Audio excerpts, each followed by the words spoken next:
Mereka memakai pemutih, garam, dan permen Yupi untuk merampok brankas bawah tanah yang dijaga ketat. Cara mereka merampok dan strategi pelariannya luar biasa. Saat teman-temannya sibuk merampok, mereka justru mengembalikan sebagian uang. Sangat berbahaya. Apa ini untuk mempermainkan polisi? Jimmy menggali terowongan. Ia tak sengaja melubangi dinding. Dia menemukan saluran pipa plastik. Temannya berkata bahwa itu adalah saluran udara. Ternyata, di atasnya adalah stadion balap mobil. Tak lama, akan balap Coca-Cola 600 di akhir pekan. Balapan ini sangat populer. Bahkan ratingnya mengalahkan NBA. Di hari H, massa berkerumun untuk membeli tiket. Uang langsung masuk ke brankas bawah tanah melalui pipa-pipa ini. Cepat dan aman. Jimmy yang dipecat karena pincang, tiba-tiba memiliki ide. Dia memutuskan untuk merampok brankas bawah tanah tadi. Ia bersekongkol dengan Millie dan Clyde, saudaranya, serta Yo, ahli bobol brankas yang masih di penjara. Yo berkata itu mustahil. Brankas jenis IT dilengkapi dengan sensor kejut. Bersin saja bisa membuat alarm berbunyi. Jimmy berkata ia punya solusi.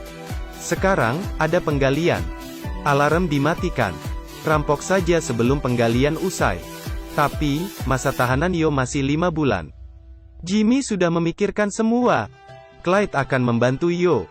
Hari H perampokan, ia akan mengeluarkan Yo. Setelah meledakkan brankas, Yo akan dikembalikan ke penjara.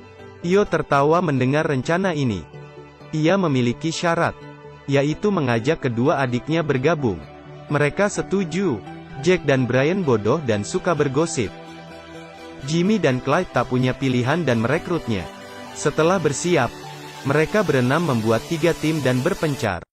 Langkah pertama, Jimmy menyelinap ke kantor, lalu mencuri denah terowongan. Millie di rumah mengurus kecoa dan mengolesinya dengan kutek. Langkah kedua, Clyde menabrakkan mobilnya ke toko, lalu masuk penjara demi membantu Yo. 3. Di jam pulang kerja, Millie memesan kue tanpa nama pengirim untuk kantor. Saat para karyawan makan kue, Jimmy sengaja menabrak mobil wanita ini. Setelah ia selesai dan kembali ke kantor, waktunya pulang kerja. Pintu brankas otomatis terkunci. Sisa kuenya juga lupa dibereskan. Malamnya, Jack dan Brian membawa kecoa warna-warni dan menuangnya ke pipa. Kecoa akan mendatangi kue di dalam brankas. Esoknya, mereka masuk ke brankas dan melihat banyak kecoa di sana. Petugas hama dipanggil. Jack dan Brian menyamar dan melaporkan warna kecoanya. Dengan begitu, mereka tahu pipa mana yang tersambung dengan brankas. Di hari pertandingan, Clyde dan Yo kabur dari penjara. Yo sengaja minum air kotor. Ia muntah-muntah dan dibawa ke klinik. Lalu, ia izin ke toilet. Bersama Clyde, ia masuk ke pintu rahasia menuju ruang kerja. Kenapa bisa ada pintu rahasia? Mungkin dulu ada yang membuatnya untuk kabur. Saat truk barang datang, mereka memasang kotak kayu di dasar mobil dan berhasil lolos. Lalu, mereka masuk ke mobil yang sudah disiapkan. Semua ini merupakan perhitungan rencana. Mereka bertiga pergi ke tempat lomba.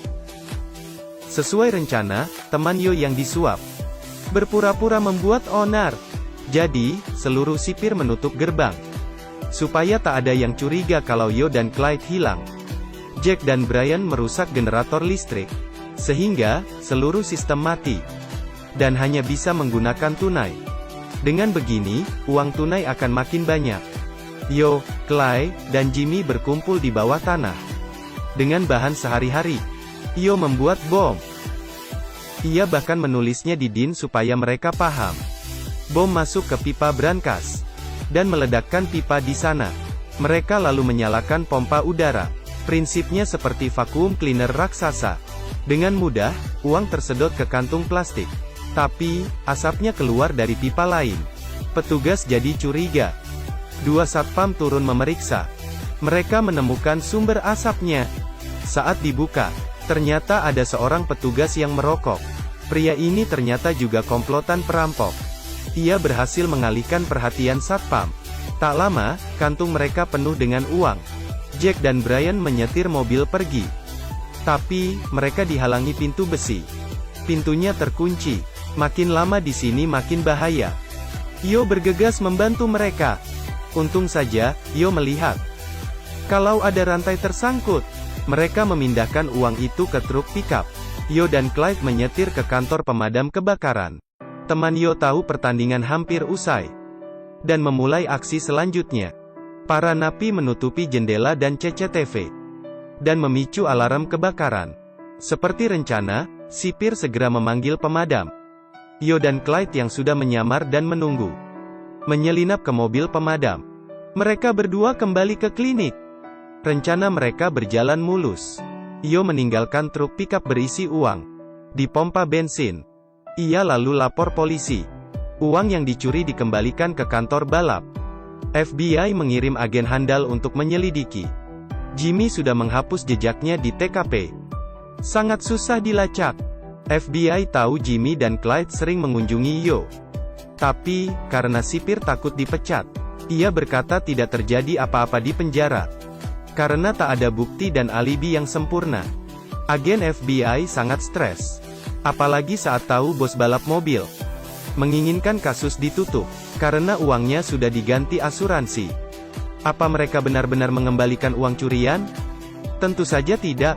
Ternyata, semuanya adalah jebakan.